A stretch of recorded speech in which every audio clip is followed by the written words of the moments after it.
Working on your belief systems will 100% change your life, and that's what this video is going to be all about. If you have never heard of a woman named Byron Katie, it is my utmost joy to present her to you. So this video is going to be all about our personal belief systems, how they shape your reality, how they can change your world like it did mine, a little bit about Byron Katie, her background, her story, how she created a system to work with your belief systems, and just all things deep dive about it. So let's dive in. So let's start with some of the basics. Your belief systems mostly form before you're 8 years old. You're pretty much like a walking subconscious sponge. You go through life and everything in your environment, you're soaking in. You're looking at your parents, your school, your church, religion, whoever is around you, your siblings, and you start to monkey see, monkey do. You start to pick up the behavior and the stories, which are kind of their assumptions about reality, into your subconscious. And that's really how it starts to form. And there's lots of people that argue that it even starts in the womb as you're kind of just this pure energetic being soaking in the energy around you. So our beliefs go way, way back, which makes them very deeply embedded into really who we are. So that's what makes working with our belief systems a little bit tricky sometimes because they're so ingrained in who we are that we start to basically attach our identity to these narratives and stories, and they become so intertwined in who we are that we can hardly see or imagine our life without them. We don't even know what our world would be without some of these narratives that have been around a whole lifetime. So that makes it difficult because they don't just raise their hand and go, hey, I'm this limiting belief or I'm this story that you don't need over here. It's intertwined into the very nature of our being.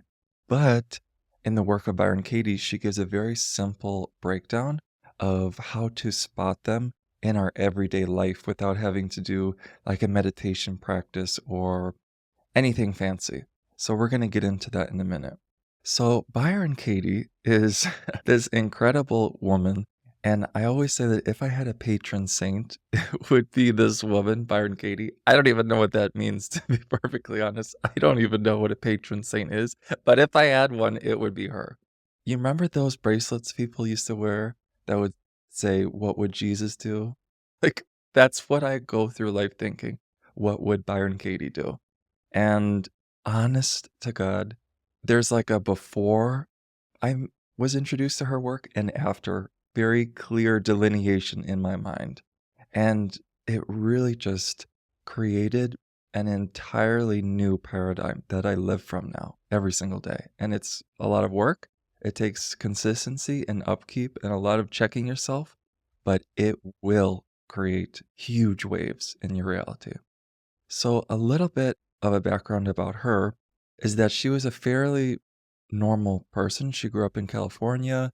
She raised a few kids. She was married, but she doesn't go into the detail too much. But at some point in her 40s, she was very distraught.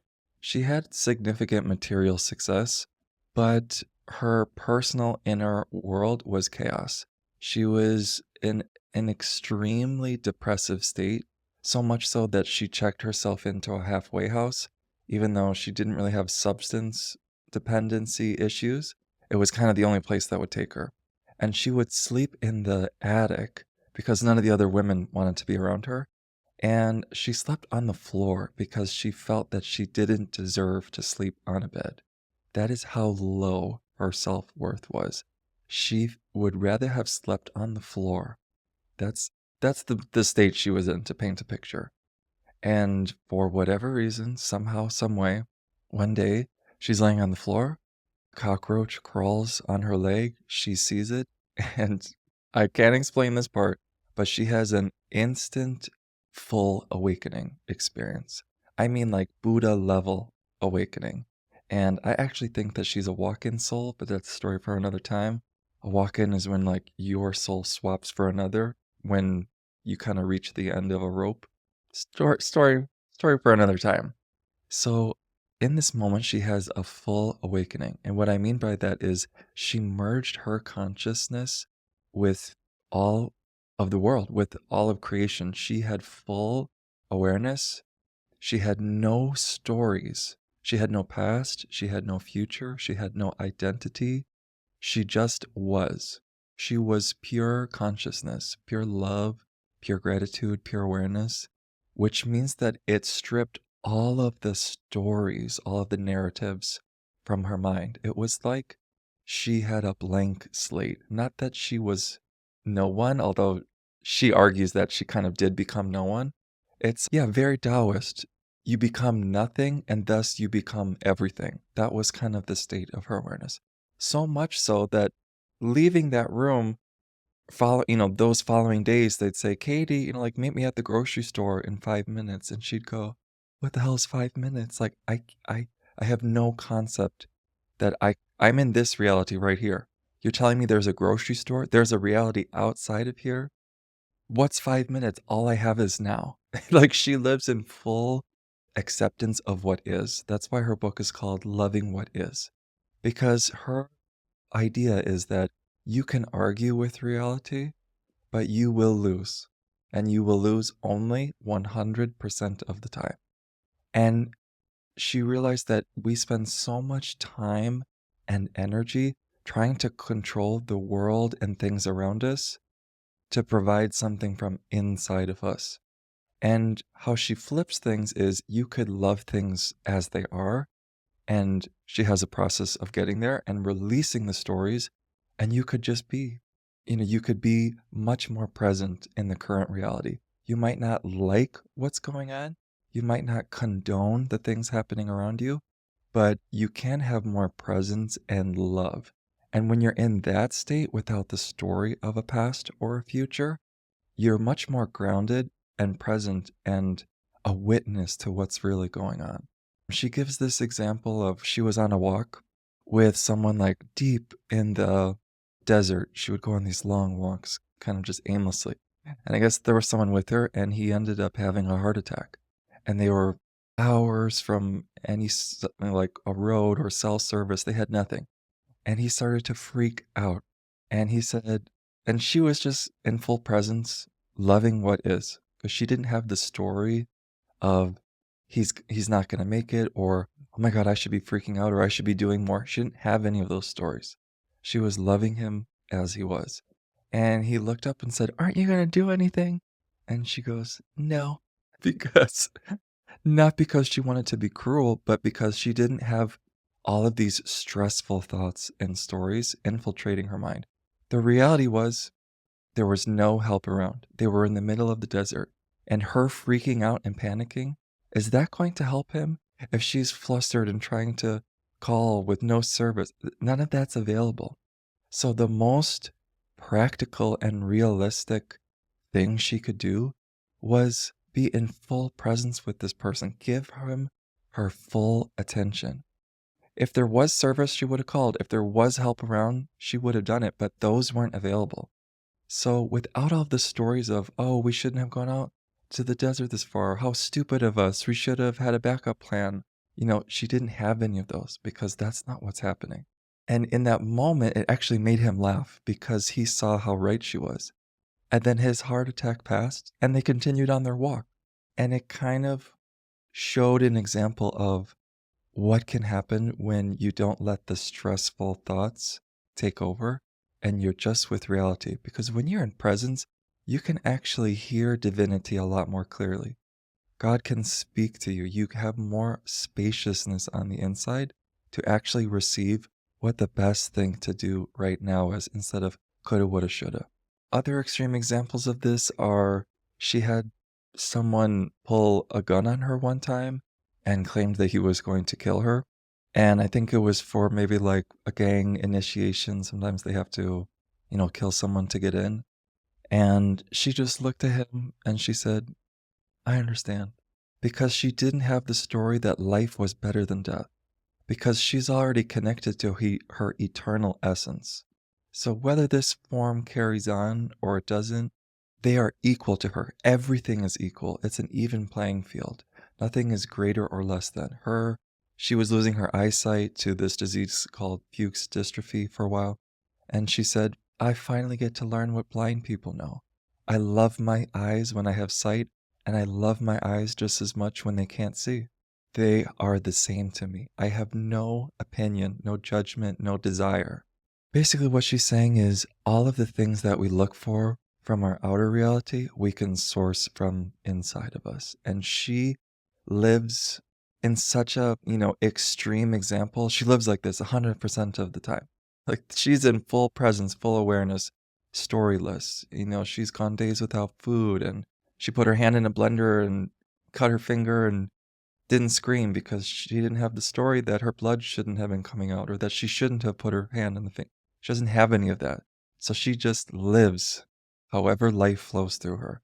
She's an empty vessel and she lets divinity entirely move through her and she lets that lead the way. She basically says, she has no personal ego anymore. She has completely merged with the unity of consciousness. So she has no desires for herself. She just lets the current of life completely move through her vessel and she lets that lead the way. Why should I have to steer this boat when I can have God do it? Who is a better driver? And of course, this is like a fun, nice concept on the surface. It's fun to think about, but then you get to, okay, what's the practical, reality of this? And how do I even achieve this? And personally, I'm realistic that I'm not going to get to a Byron Katie level state. It would be amazing, but that's not really my goal. The reason why I love her so much is that it gives us an example that it's possible. That's what shook me the most. That this person with no spiritual background, no religious background, she had no teachers, she wasn't meditating, there was no guru. She's just someone that knows what hurts and what doesn't. And she said, when you argue with reality, you suffer. And when you love it, you don't. So if I'm going blind, I love that. If I have an annoying coworker, I love that they're annoying. I love that they always vocalize their needs. If I have an intense parent, I love that they're showing their emotions and that they are always putting them on display. I have a lot to learn from how open and available they are.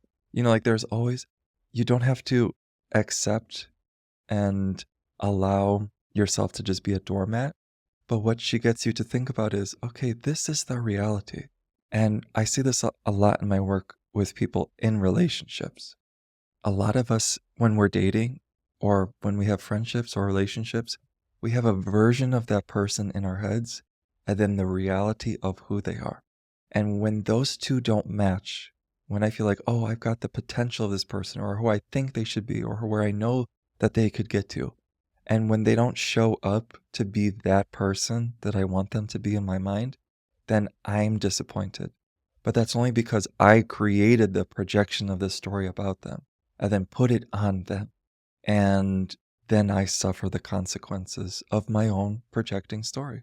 So let's get into the actual practical steps that she takes. So she says that this thing called the work kind of awakened from inside of her that day in the halfway house. And she calls them the 4 questions and the turnaround. And she has a 1-page worksheet that's free on her website, thework.com, that you can download and fill in. And her first book, Loving What is how to do it, practical examples, her process of going through this whole experience, and the whole 9 yards. So the 4 questions are, is this statement true? Is this thought or narrative true? Number 2, can I 100% know it's true? Number 3, how do I respond and react when I have this thought?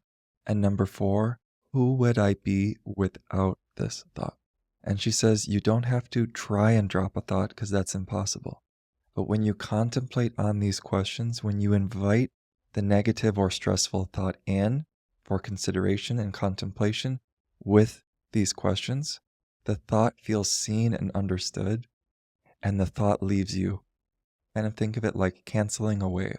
You bring the stressful thought in, you go through the questions, you do the turnaround, and eventually the thought stops visiting you, and you no longer have that stressful thought. And your reality starts to shift. You see life through a different lens, and your world starts to reflect the shift.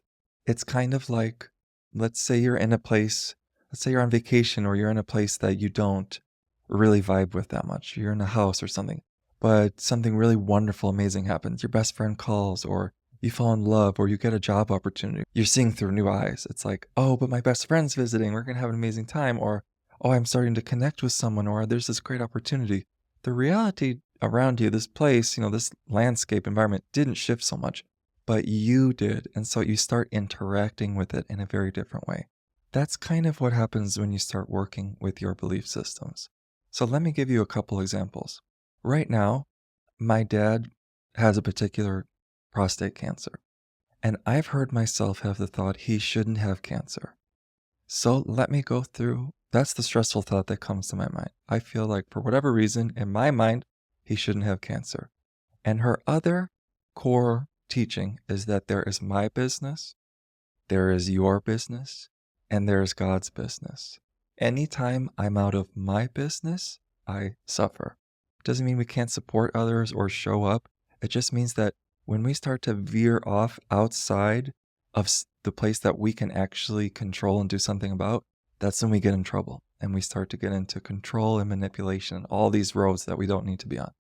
There's my business, there's your business, and there's God's business. So I have the thought, my dad shouldn't have cancer. Is that true? Well, I don't want it to be true, but my dad shouldn't have cancer. That's not really my business. Whose business is him getting cancer? Well, it's his and maybe God's. It doesn't really have that much to do with me. So can I know from my world that he shouldn't? I don't want him to. Maybe I don't think he should, but ultimately, that's not my business. And I can't change it either. So I can have the stressful thought, or I can love him as he is, my dad with cancer. Because the story keeps me from that. It creates all of these layers in between me and the actual reality. The reality is he has cancer. I can love that or I can argue with it. Loving what is. What is my dad has cancer. I don't want him to have it, but there it is. So when I have all these thoughts, oh, he's too young, he shouldn't have cancer, this is so horrible, how terrible that he's going to have to go through this process and all these operations, that's just piling all these layers on top that really, they're not helping him and they're not helping me. So now he's sick, but now I'm getting sick from the own stress of worrying about him. And who is that helping? How does one more person suffering end suffering? We have a weird thing in our society that when something difficult happens to someone we love or someone around us, we feel the need to become small or almost suffer ourselves in sympathy. But I can't think of a worse way to be there for someone. It's kind of like if your friend falls into a hole and you're on solid ground, do you jump into the hole with that person and try and claw your way out? No. You stand at the top and say, wow, I see that you fell. That's very interesting. How the hell did you get down there? Do you need a hand? Because I'm up here. It will be much easier for me to reach down from this place of love, groundedness, support, than me tossing myself and all the resources I have up here into the pit. And now we're both down there trying to figure it out. So me suffering and having these thoughts isn't going to help him. So let's go through the questions. Is it true that he shouldn't have cancer? I don't know. Can I 100% know that he shouldn't have cancer? I can't possibly know that. It's not my business. That's his business and God's business. Not much I can do. How do I react and respond when I have this thought, my dad shouldn't have cancer? Well, I become stressed. I get a little bit flustered. I start to worry about him. My stomach gets into a knot. I feel myself kind of going into the mind and out of present time. And I'm just kind of in my own little world thinking about all of the negative things that could happen in the future. So I'm creating this whole narrative and story. And this is what our mind does. It has a belief and then it creates this whole timeline. Suddenly my dad's in the hospital. He's going through it. He's dying young. He's, dying at some point. It's a tragic death. My mom is alone. She's in this big house. She can't take care of it. It overwhelms her. The place becomes dirty because she can't keep up with the cleaning. And my dad did a lot of the mechanical things. And she can't get on the roof to clean the gutters. And now the house is, you see the idea? And then I have to fly from wherever I am living and go and support her because my dad's, Do you see the point? It's like one story. Immediately we have 10,000 slides of the whole projection of where this is going. In that one narrative, this is where all of our minds go. And so by going through this process, you get to catch yourself and see that and bring yourself back. And the final question is, who would I be without this thought? My dad shouldn't have cancer. Well, if I was with him having a conversation, like let's think of a scenario, and I have the thought, he shouldn't have this cancer. And again, I'm in that anxiety loop. If I didn't have that thought and I didn't have that loop and I wasn't going miles a minute, and I didn't have the future projection, who would I be in that moment? I'd be me, his son, in the room with him, actually present with what's happening. And you know what? He's doing okay right now. His spirits are still high. We have this moment between him and we're both here. But when I'm in the story, actually, I leave. I leave here. And I miss what could be a special moment together because I'm off in the story. I'm no longer in presence with reality. The reality is my dad has cancer. I can love that reality or I can suffer. That's basically the two options. And when I choose the suffering route, that's when I go into control and begging and bartering with God and trying to manipulate and overexerting. Some people might go into intense research and trying to figure everything out and going a mile a minute and overdoing it when really all this person probably needs in this moment is their loving child to be there. Because the last thing a parent wants when they're going through a health crisis is one more person losing it and going into stress, chaos, anxiety, worry. The person doesn't need that. They don't want that. That's not helping them. What they want is their child to be present with them in a loving moment and to be here. And so if I drop the story, that's what I can do. So in the turnaround, she has these turnarounds. She has you flip the statements. My dad shouldn't have cancer could become my dad should have cancer. It's a weird statement to say. It's not like we're wishing it upon him, but it brings a contemplation up to the surface. And actually, if that statement feels less stressful because that's the truth, that's the reality. My dad shouldn't have cancer actually makes my body cringe. My dad should have cancer. It doesn't feel great, but it's actually less of a cringe because how do I know he should have cancer? He does. That's the reality. I don't have to guess. Byron Katie views God as reality. You never have to guess what God's desire is because it's whatever's happening right now. That's her viewpoint. And that's why her work can get a little flack and it can be a little harsh and intense because it goes to extremes. And of course, you can think about abuse and war, a conversation for another time, probably for another video. But what I love is that she brings these very practical, everyday scenarios to our mind. So another example of what I see a lot with my clients is my husband should pay more attention to me. And I really know he should pay more attention to me. Well, I can't really, I don't know what's going on with him. Whose business is his attention, who he gives his attention to? Well, it's his. What would I get if he gave me more attention? I'd get love, I'd get presence, I'd get connection, I'd get safety. And whose business is it to create my safety and love and connection? That's my business. Why should I have to wait to get something from someone else like attention to feel safety and connection and love? So this work shows us how much when we have something that's lacking within us, we project and put onto someone else to try and get it from them. When we're not fulfilling our own internal needs and desires, we seek to control and manipulate the reality and people around us to get our fix. And that's not fair because, again, it's putting another story that they might not be aware of onto them, and they aren't fully clued into what really is going on. And it shows us so clearly how much we're doing this, how much we try and get things from other people. So the last turnaround for that statement is I'm upset with my husband. He should pay more attention to me. turned around would become, I'm upset with myself because I should pay more attention to me. Oof.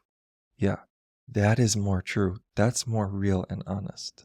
I'm upset with myself, and then putting that upset, instead of facing it and owning it and honoring that, I then put that on him.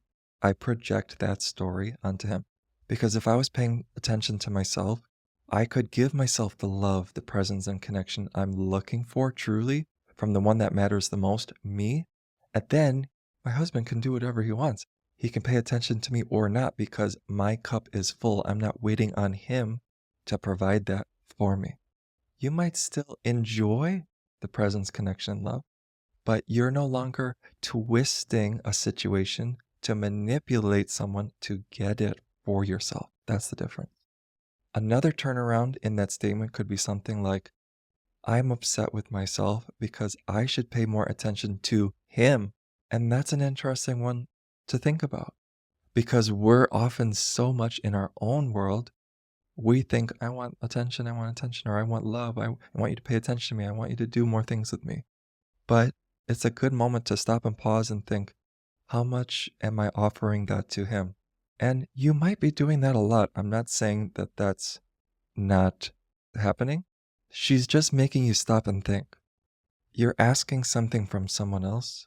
Are you giving that to yourself? And are you giving that to him? Before you try and get it from them, just pause and think about what is really going on here and actually be honest with yourself. So I could go on and on and on about Byron Katie, her work and her belief systems. All I'm going to say is that it will change your life if you give it an honest go. If you really listen to the book, start to go through the worksheets, start naming the thoughts in your head and putting them to the test. This work is more easily done and found with a trigger between you and someone else. Listen to her book, download a worksheet, give it a shot, message me if you do one and if you have questions. It is my ultimate favorite thing to do of all time. These worksheets, I will do them to the end of time with people. I have said so many times, if there was no money in the world, if all of that was eradicated, I would do this. I would do belief system work and, of course, hypnotherapy. This is what I would be doing with people. It can change your whole reality. So give it a go. Let me know what comes up for you. And I'm going to show some videos in the future of what a full worksheet will look like so you can have an example. And see you in the next video.